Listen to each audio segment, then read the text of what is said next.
This portion of the instructional video is the Taiji Ball Qigong. You are to practice with me, and while you're doing so, focus not just on your breathing, but on the radio show that will be going on while you're doing your practice.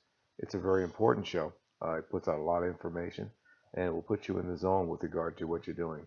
Listen and watch the video, and do it along with me. There are not a lot of moving parts, so you can pretty much watch what you're doing, watch the video, and you can conduct the exercises, and you can listen to some incredible instructional information about Qigong that came off in the radio show. So enjoy yourself and work. Okay, today we're back with another show of the Voodoo We Do in martial arts with Sifu Neil Ripsky. And I just want to let everybody know that I'm thankful for the listens that I've been getting. We're going to have a little bit of lull on this week for live shows until the end of the week, but we still should break 20,000 views, 20,000 listens by the end of the week, which is amazing, especially since I put on no new shows in 4 days. Okay, so that's like amazing. People are looking at stuff. I want to thank everybody for it, especially for the attention to our healing shows, such as Dr. Love's show, which is healing. That's a new show. Neil's show has been going on for the last 2 months, and his show is showing well. You guys are very interested. Please pass the word. Please spread the word.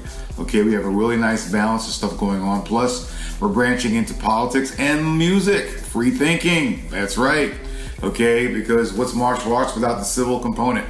Got to figure out how to use it. Plus, we had our brand new breaking of a new show called Martial Arts and the Law. That's right. We have a Georgetown lawyer who is, Georgetown graduate lawyer who is actually he's a criminal defense attorney. And he's also a 40-year martial artist. So it's an amazing story to listen to him talk about how to apply what we talk about. And from there, we're going to Qigong. Again, some ancient Qigong, or actually some more practical perspectives and terminology to understand what Qigong is all about. Hey, if Sifu Ripsky's about anything, he's definitely about making sure we understand what he's talking about. He's one of the most coherent and articulate players and personalities that we have on the station. So let's take out notepad. Let's take out pen. You know my routine. Take out that notepad. Take out that pen. And let's get down, get funky, get loose, and understand what we're talking about, and add some tools to our kit. I'm proud to introduce Sifu Ripsky, writer of several books, Drunken Boxer, Chen Stylist Tai Chi, Bagua Extraordinaire, lived with a family who happens to be a legendary person in the Chinese community for Qigong, and stayed with that family for 10 years. I mean, the guy's, he's a Westerner that definitely has, what's the word for it? He's definitely internalized what we do and what we love. And again, that's it. And this is, so without do you hear him talking, this is Sifu Ripsky. Hey, what's up there, brother? How you doing today? Doing good, man. Doing good. It's good to be doing another show. Thanks for having me again. Well, listen, brother, we're gonna do that 10-minute chunker, which means you can put out as much information as you can before I go pay the bills. So right now, again, do your thing. Let us see what you're gonna talk about today. Well, I understand you want to talk about some clarifications on Dantian and clarifications on a couple other terms that we use readily in internal alchemy. Yeah. So I mean, one of the biggest things that I worry about when people are doing Qigong, or when I'm teaching Qigong, is that they understand really what is going on, so that people avoid mystical thinking and misunderstanding. I mean, when I was first taught Qigong, it was very much like what you see in the media today and in Qigong books today. Everything was kind of alluded to and nothing really ever explained. You know, move your Qi from here to there. Well, what does that mean, right? And sometimes, a Shifu would just not kind of say anything. He'd just kind of give you that look like, just do it, try it and figure it out. And that's kind of a classical way of doing training. And there's nothing really wrong with it in a way. It's just, I find that if you're kind of lost, if things seem foggy and cloudy, it becomes more and more difficult for a person to have success. And one of my mandates as far as all this Qigong stuff goes, and training in general, is I want to be able to help people have more success more often. So realistically, if we consider, something very mundane like getting a rank, I've seen a lot of talk online lately about getting ranks and black belts and titles and things like that. But if you really think about, okay, even in what's modern and mainstream, a black belt, how many people go through a martial arts school before one of them actually attains a black belt? I mean, it's probably 100 to 1. At least it probably should be. At least 100 to 1. So for every 100 students, one might attain that level. And it's the same, even though there's no ranks or titles really in Qigong and the internal arts, it's the same. Success is very difficult to come by. So the clearer the instruction and the clearer your understanding when you're training, the more easy it is for you to have that success that you're looking for. And that's kind of been my whole thing, is decoding what my teachers were telling me and trying to learn to ask really pointed questions so that if I didn't understand something, it would be clarified. And I've been very lucky in the last, last 10 to 15 years, because I've had some really great teachers that were willing to answer those questions. Some of them were Westerners that were just willing to share information about, things like Chinese medicine, like my Kung Fu brother Kevin. And then some of them, like my Shifu Chen Qiming, I became a member of his family. I became a disciple and all that kind of stuff. And that kind of opened the door for him to sort of let the real stuff out. So anyway, this is kind of my mandate. So since we've been talking about Qigong, we've talked about some of the fundamental ideas in some of my previous shows. I wanted to talk about some of the fundamental ideas of Dantian. Now, we've already defined Qi, and I'm just going to redefine it again because I think it needs to be really clear. Qi in some medical circles, as I'm finding out, it's kind of a rare medical circle, but it's defined as relationship. It's not defined as energy. And the reason for this is that Qi, even if it is energy that you're discussing, energy is the result of a relationship. So be it a bioelectricity in the human body, that is a result of chemical reactions or anything like that. So the chi of what you're feeling when Master tells you move your chi from here to there is a relationship between your body and your mind. And if you take that as your foundational understanding, then a lot of the Qigong stuff starts to be decoded. And make no mistake, most of it's coded. A lot of the Taoist alchemical texts that a person, and you're starting to see them get translated, they're translated directly, which means they're not interpreted. It's just word for word. And the thing was that because the Taoists were writing texts to one another, to their students, what they would do is they would word it in such a way that it became difficult for anybody who wasn't initiated to understand. And a lot of misunderstandings come from this, lots of them. And one of those things is chi. If you always consider chi to be the same thing, it's just energy, then you miss out on a huge part of what Qigong can do and what Qigong is. So for instance, if this radio show, if there's somebody listening right now, the chi between us is that I'm rambling on and you're listening. I'm the speaker, you're the listener. There's a relationship between us. It's like when you're talking to somebody, if we were in the same room when we were discussing this, there's a big difference between being a listener and waiting for your turn to talk.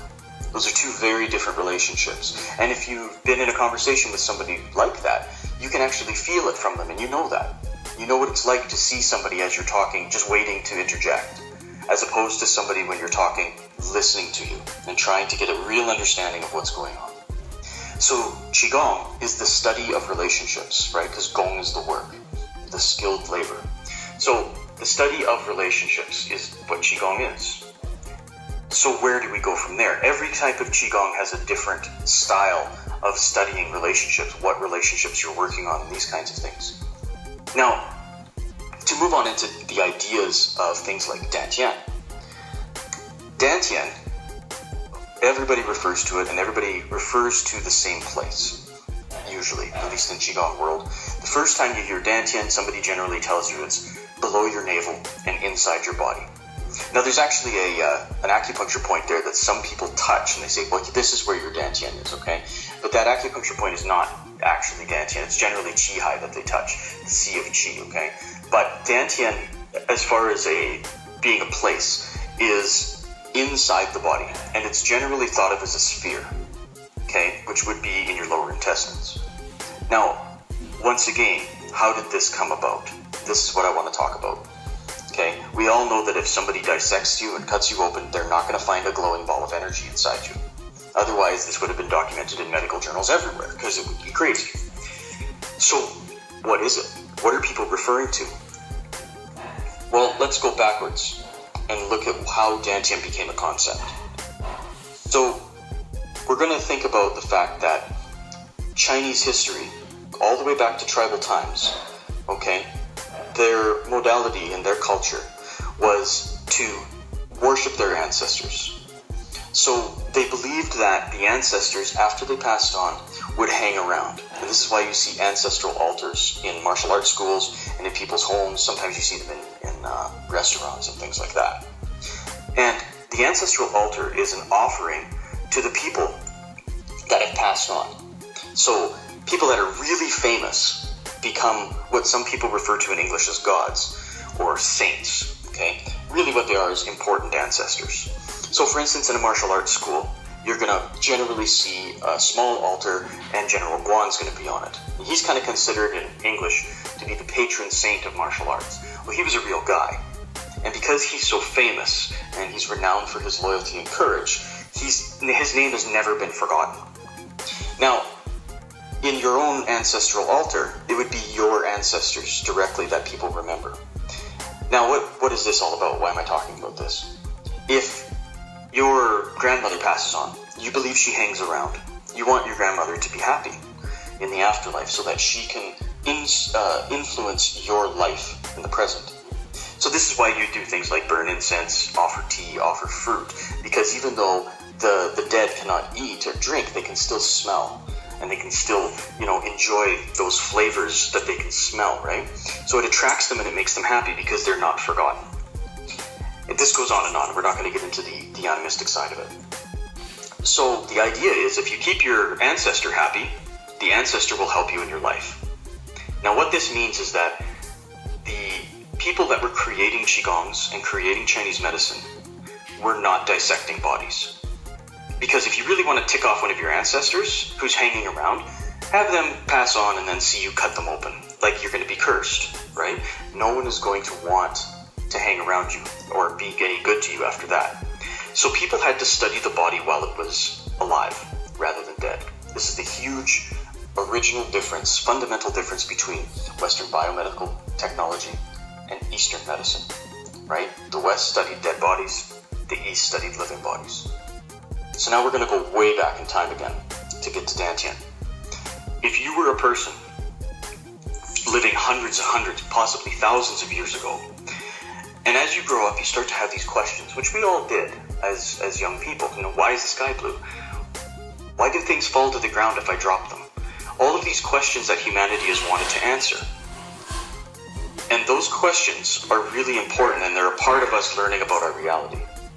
So, Dantian, what you start to realize eventually is that sometimes you're hungry. And when you're hungry, you feel bad in this area of your body, down by your belly button. And you don't have any energy and you feel kind of bad. And when you eat, that area feels really good. And you have energy suddenly again. And then the question arises, how is it that I don't have to be eating constantly to stay alive? How is that possible?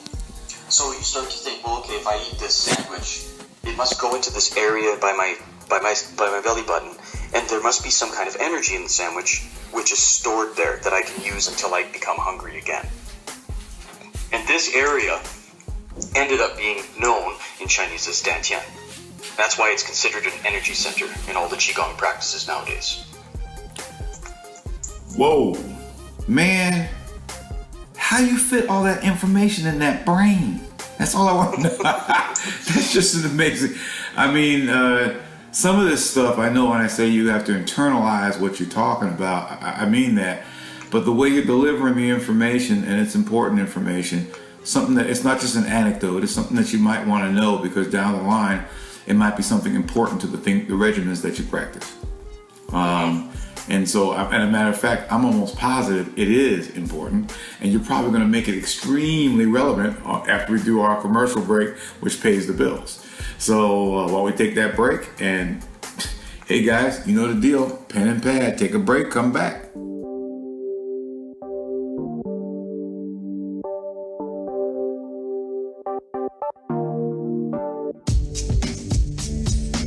Get the recognition you deserve. Have you been training hard and long, but have very little recognition to show for it?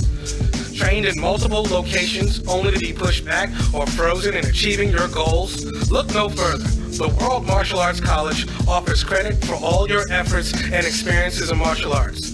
You submit credit for your experiences that you have received at various schools, certificates, seminars attended, books read, videos watched, tournaments you may have competed in, and any other form of training or educational experience related to martial arts. Turn it in to get certified accredited rank by the World Martial Arts College. Visit the World Martial Arts College website for various sanctioned seminars, our weekly sanctioned official radio blog, Temple Underground Radio, and read our officially sanctioned magazine, Temple Underground Magazine and Journal. Go to various workshops and events to further your training and experience. Get credit and recognition for all of your experiences. Receive school consultations and assistance in marketing your programs. The World Martial Arts College, in affiliation with the Tai Chi Connection, also gives access to our officially recognized radio, Temple Underground Radio, and our magazine, Temple Underground Magazine and Journal, for you to share the experiences with others in the world. Website and book publishing assistance is also available. Become a member of one of the most prestigious martial arts organizations today. Visit www.worldmartialartscollege.com. That's www.worldmartialartscollege.com.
Attention all practitioners of traditional Japanese and Korean martial arts, karate, budo, kwan, and taekwondo. Are you looking for something to give your martial arts the extra edge? Well, guess what? You can find it in the book, The Art of Western Tai Chi Chuan, the supreme ultimate and sweet science of boxing with 10 limbs by Master Gajot K. Singh. Go to www.templeundergroundmagazinetum.com or Amazon.com and buy this book that merges the 13 strategies of Tai Chi Chuan into the basic tactics of Western boxing to give your martial art that extra edge. Once again, go to www.templeundergroundmagazinetum.com and pick up this book now. Okay, hey, we're back.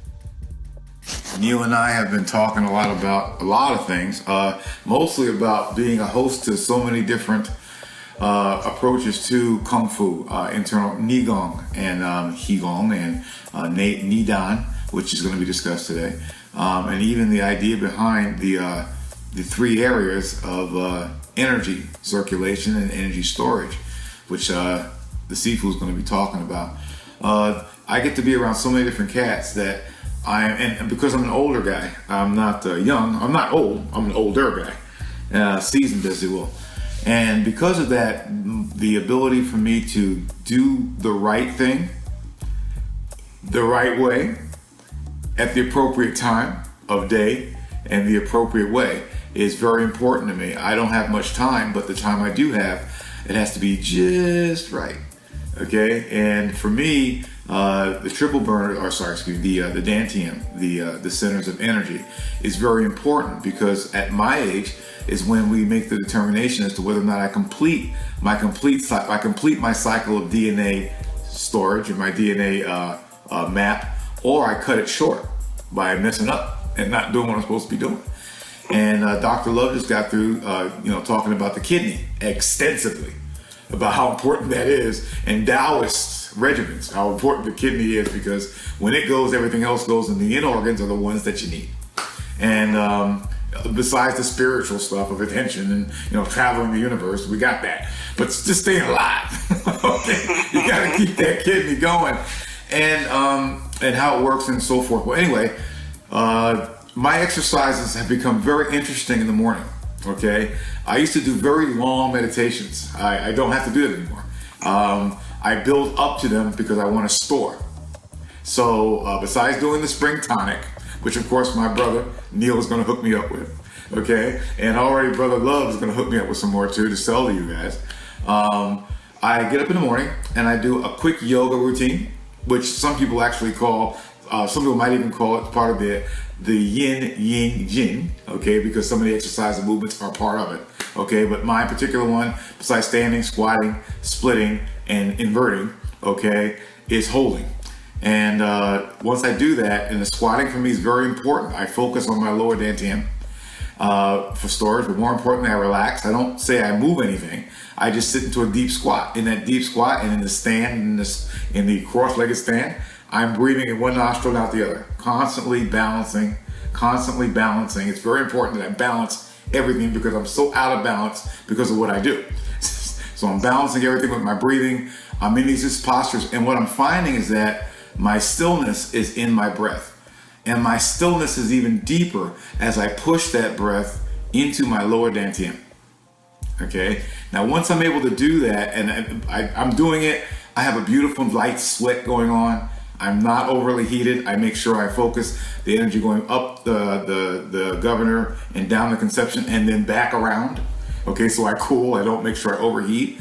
And then when I get through with all that cool stuff, I go and do some of the stuff that Master Grigori, gotta go talk to him. You gotta see Master Grigori. He's got some cool stuff. One of them is to take a ball. I do my ball exercises. You read my book. I do chest bounces, I do crunches, I do back arches, and I do leg squat bounces. Once I get through with that, I actually do a Master Grigori exercise. I take a weighted ball, about 72 inches, nice and wet, and I put it on the wall, and I do my ward off, my press, my rollback, and it's amazing, because unless you do it, you don't figure it out. At first you got big arms, and you're, again, focusing on your lower dantian, making sure that everything's aligned from my top of my head and the center line that goes straight down, that Sifu Ripsky talks about, that straight line that roots into the ground. I make sure that sucker's aligned, okay? From the Min Ming, okay, to the middle of the third eye, okay, to the dantian. Everything's aligned. Once I do that, everything becomes easy because I begin to feel light. But that doesn't mean my arms are feeling light. I'm actually, when I'm doing my exercise, my arms are getting tired because it's a 15-pound ball. I'm holding against the wall and I'm really pushing as if somebody had some weight on me. It's an amazing exercise. However, I was told that just like I feel light in Qigong, I'm supposed to also feel light and aligned when I touch somebody. I shouldn't be putting that much weight on them. So that means I'm doing it wrong. So I have to keep doing it until, believe it or not, I'm not tired anymore. And what ends up happening is, believe it or not, people, as the ball is being held against the wall, which of course you're trying to lift somebody, you're always trying to uproot somebody anyway from underneath. You end up bringing your elbows in. You end up sinking down lower because as you get tired, you got to sink to find yourself, just like you do when you do your Qigong. Okay? Everything starts to sink, settle, and you become centered, circular, sunken, and rhythmic. It's really interesting how that works. And it does it just by trying to attach and listen to the object that I'm touching. Now, the Sifu, when I mention this stuff and I'm talking about it, it may sound like I'm off kilter. But the Sifu is going to talk about alignment. Guys, I got to tell you something. Many of us, we think we're aligned, but we're not. We just ain't. Okay, if you're feeling, at first it's going to hurt, but if you're feeling weightless in your postures, you're right. If you're not feeling weightless, you're not. And again, the storage of energy in the three areas, what they call jowls, are important in the case. I've done enough talking. I just wanted to introduce the idea of application and change and new thinking, okay, to where this gentleman is about to take us. Okay, go for it, Sifu. I'm sorry to put that much information out at the time. I was very excited about my new work. No, that's great. It's super cool that you're doing that work. So let's see. I was just discussing about how Dantian was originated basically by understanding that if you eat, you feel better in that area of the body. And how, because you don't have to consistently eat to stay alive, there must be some sort of transformation or energetic storage in the body. This is kind of how the thinking began. So this area starts to be called Dantian, down in the lower belly. And people start to realize that this is important, right? Because, I mean, if you look at it from a biomedical standpoint, without your stomach and your intestines working, you're done. And of course, they were working with living bodies, not dead ones. So they had to work with the idea that I feel good, I have more energy after I've eaten, and I feel good here, so this is a good space. This is what I need to do. So they started to get the idea that they should cultivate this. Now, there's also two other dantians in the body. So maybe I'll just talk a little bit about them, and then I'll do the translation of what the words mean. So what everybody refers to as dantian is usually lower dantian, right? So the bottom one, the one that's behind the stomach and intestines, right? 3 fingers below the belly button and then into the body. Generally visualized as sort of like a glowing ball of energy or something. A storage house. Now, Tanzhong, which Tanzhong actually just means center of the chest, is Zhong Dantian, which means middle Dantian. So this is basically the heart. And again, the heart is looked at as another center of something. So in Chinese thinking, we've got different types of minds. So when people say something like shun, there's actually different types of shuns and different types of implications that word means. So we're going to just break it down into the dantians a little bit. So there's another word called xin, X-I-N, which means heart. And the heart here doesn't just mean like the electrical event that is the heart pumping blood through the body.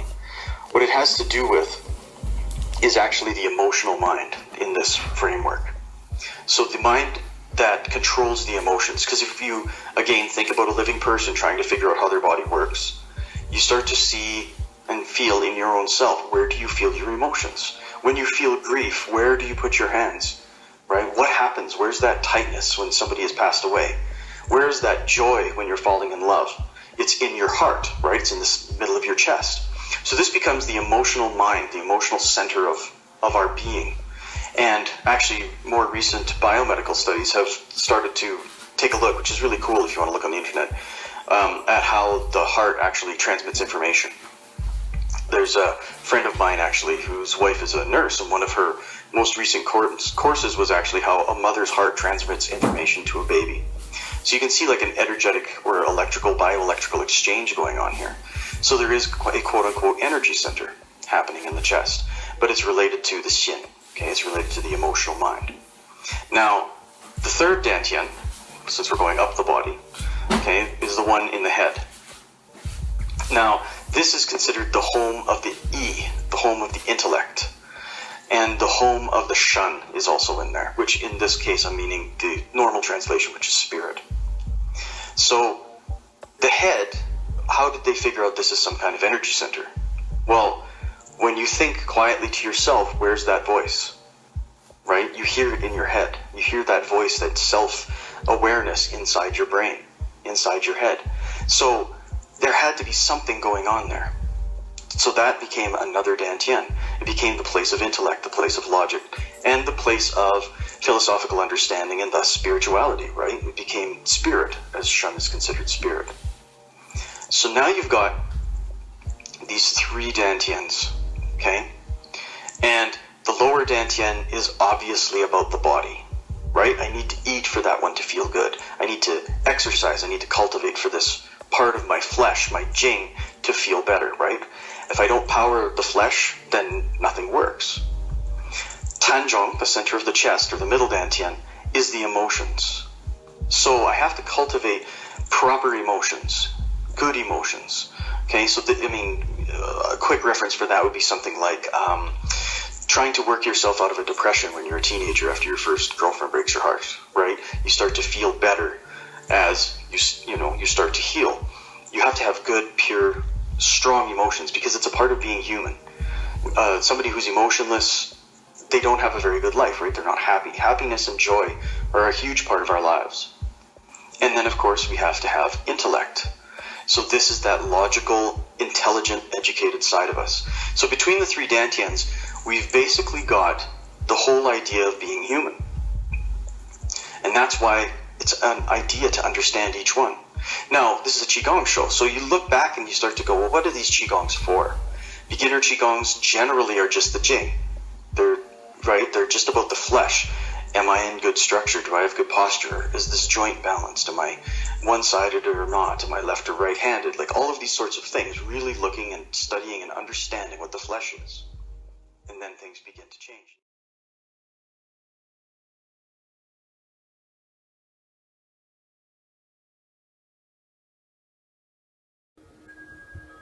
How you doing? This is the second part of the Western Long Boxing online training series. Today we're going to talk about the rollback and the pugilistic aspects of it as pertains to Western Long Boxing. Now, I'm going to show you the form, as you just kind of seen in the beginning entry, beginning of the show. You've seen that we actually have movements that represent or replicate natural boxing from the Western point of view. The rollback literally is an attraction into emptiness. It lets people think that they're attaching, but in actuality, that when they're reaching for center, the center keeps moving slowly but slowly away from where they're at, and they fall into emptiness, or they overreach, overextend, which means they exhaust the strength or the power of their forward momentum, or the momentum towards your center. And that allows them to fall into an area where you're not there, which allows you to take the oblique, or the oblique if they're coming this way, or the side. Either way, okay, they are screwed. Okay, so it doesn't really matter where they come in, you're letting them turn. It's really an attraction, bringing them towards the center and taking them away from the center. What a lot of people don't understand or may not realize, but that boxers who fight inside do an awful lot of attraction into emptiness. A lot of you guys have seen guys bob and weave.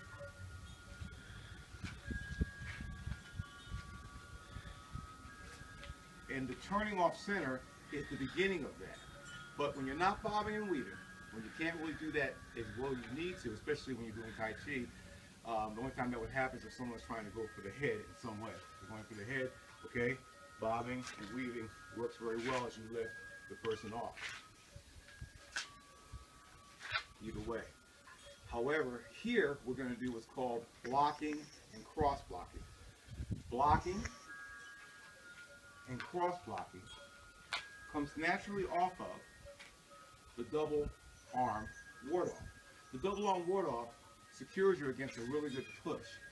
They come in, the ward-off is here. Normally there's a swallow, a switch, and you attract them towards your rear leg side. If we can do that and do it well, okay, we can actually hear attraction to the rear side, keep them going around, and send them where they need to go. With the go. And then come back again, the opposite direction. Right over left, swallow, yin-yang ball, and bring them back the opposite direction. And send them on their way, which of course ends normally in a brush knee. Now, this is a technique that you could use if you're trying to just actually neutralize an incoming force. With Western long boxing, we try to destroy the force once it gets in there. So we can do that. It's an upping of skill. Once we do here, we figure the guy knows. He knows that you're going to swallow, and he knows that you're going to try and bring him around. Okay, lotus flower spins in the lake in the river.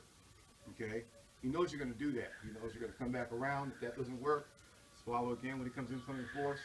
Step back and send him on his way. Okay? Or send him on his way. With this motion, okay, that's fine. But what if he doesn't do that? What if he stays there? What if he actually closes? When you do a rollback, he closes with a shoulder, with a press. So, before he gets to the press, you can intercept it.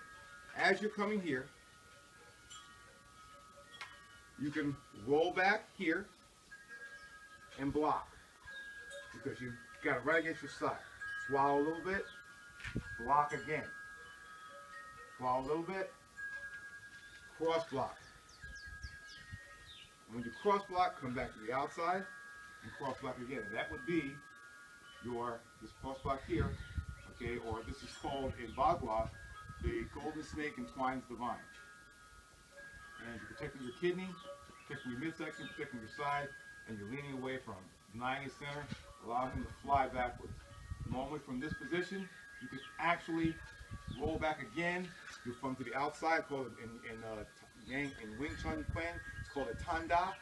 You grab the arm of the shoulder, put your hand right underneath his rib cage, and move him along. Okay, do the same thing from the other side. We're here. We move to here to block, cross block, and this cross block again is a rollback, cross block. Swallow slightly, roll back again. You're out back in the outside of the hand, grab it, hand underneath the rib cage towards the back. This is his forward arm, this is underneath his back, and send him on his way.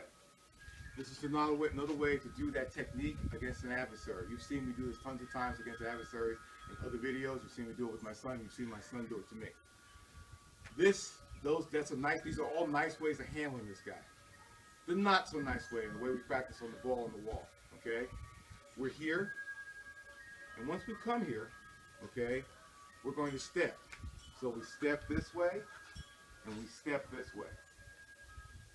We step this way. Roll back, and we step this way. Then we step back, and we strike.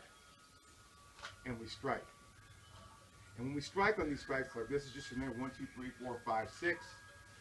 Okay? You can elbow and bring it down and flying knee back and come back and work. Or you can literally do this 1, 2, 3, 4. And when I come back for this one, right when I'm here, again hit him. 1, 2, 1, 2. Notice my foot is turning as I hit. Turning.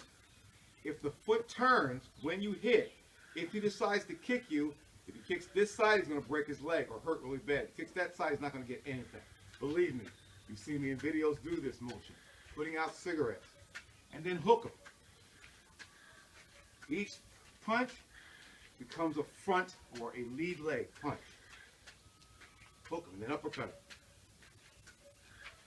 And then uppercut him. Looking good. And after you uppercut him, step back. The quadriog technique. And here. Again, quadriog.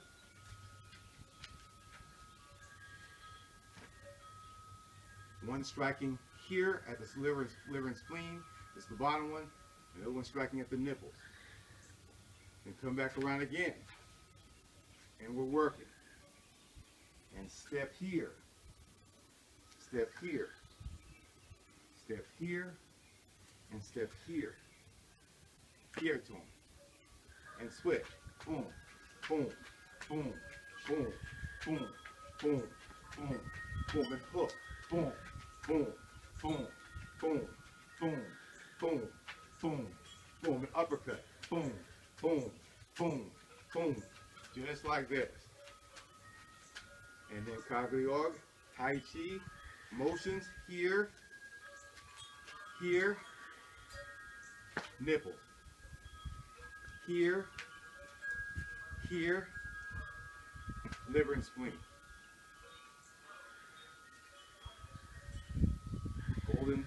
Golden dragon chases the golden phoenix, the golden dragon chases the phoenix across the sky, and we're back to here. Last but not least technique, when, another variation, when I am working, and as I do my four corners, again, notice doing my four corners, working the whole body. If I keep the feet static, I'm doing my health thing. That means I'm feeling it in my core, in my kidneys, in my liver, in my spleen, all this area here. I am working it, trying to keep this shifting weight, trying to keep the organs nice and squishy, keeping them stimulated.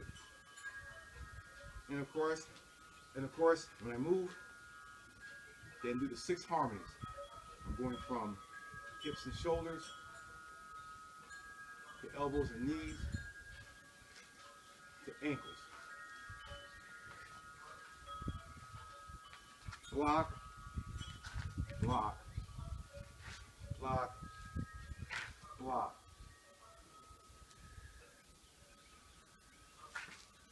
Punch. Now once I do this, okay, this is normally the technique that I would use. I punch right here and I go through my punches. Instead, I'm not going to do that. I'm going to add some of my Wing Chun technique. Okay? I'm going to move here, here, here, here. And then I'm going to do my blocks. Nice, beautiful blocks. First I'm going to do some parries. Parry here. Parry here. Hung Sao here. Hung Sao here. Kan Sao here. Han Sao here. Bong Sao here. The Bong Sao comes up, Bong Sao here. Once the Bong Sao is here, I'm going to Lap Sao. And when I Lap Sao, I'm going to actually kick. The Lap Sao is a beautiful strike, striking and kicking. Kick to the front, kick to his side. Once I get down with that one, I'm really good to go. Go the cross, go the hook, go the uppercut, go the uppercut.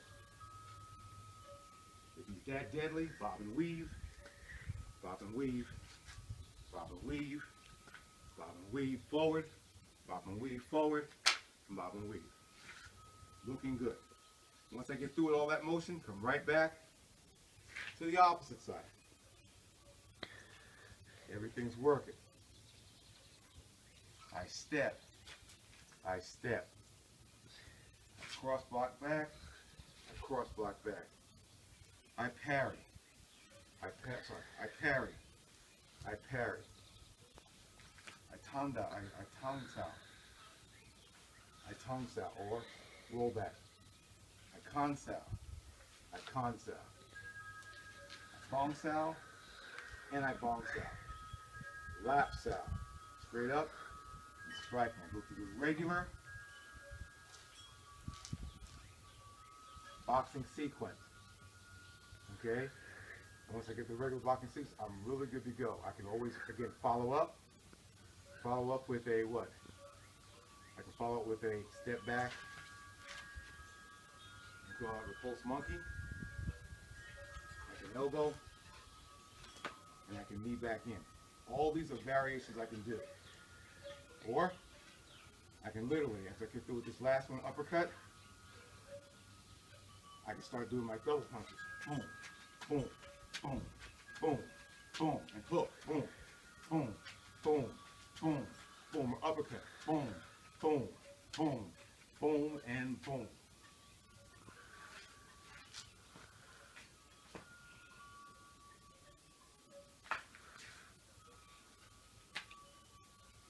Remember that this technique also rolls in with the ward off. So if I'm warding off nice and easy, aggressing,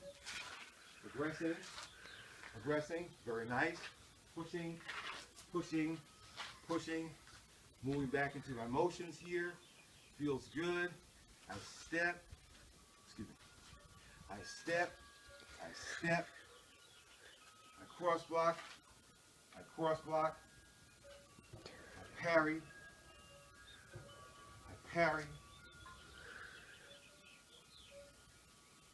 I tanda, consal, consal. I bongsal, and I bongsal. I lapsal. 1, 2, 3, 4, 5, 6, 7, 8, 9. 1, 2, 3, 4, 5, 6, 7, 8, 9. 1, 2, 3, 4, 5, 6, 7, 8, 9. Going back across. And I hit the nipples. Coming back across. And I hit the liver and spleen. And change sides.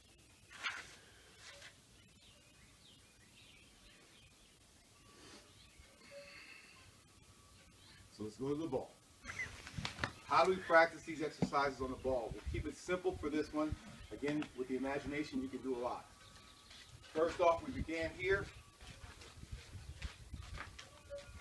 So we're doing our fighting tiger here.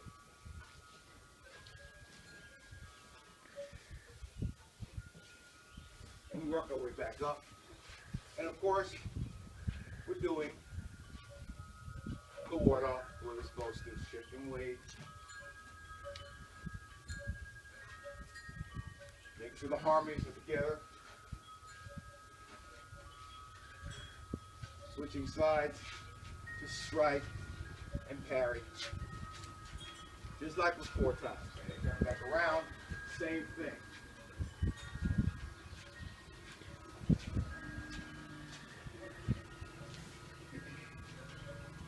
And punching, parrying. As we come back around, we're coming back around into the double arm ward off. On the ball, it's so much easier to do. As I do my double arm ward off, make sure if I'm on the right side, my left hand is up, right side is working. Once I start, I block. And I block. I do it. I cross block, and I roll back and cross block. With that roll back and cross back, I step back and strike. Here, here, twisting and turning. Hooking. And uppercutting.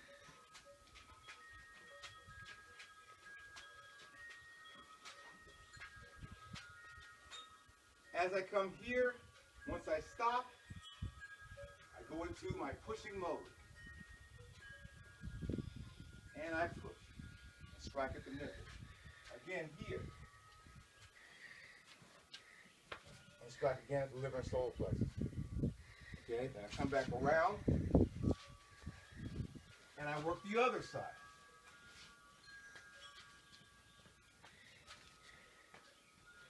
And I step and block.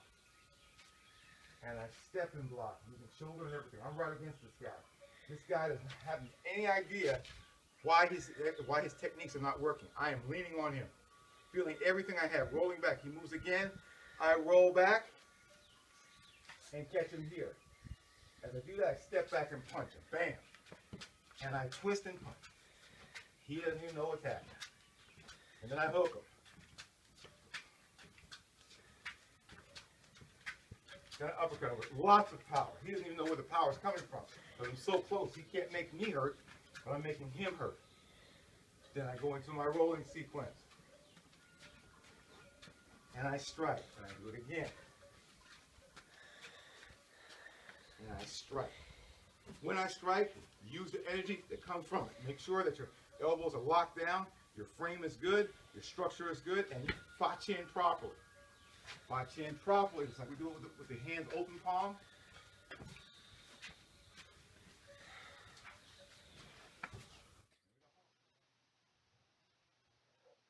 The rollback begins, again, with the double arm ward off, allowing for the attraction into emptiness of anyone who tries to overextend or overreach.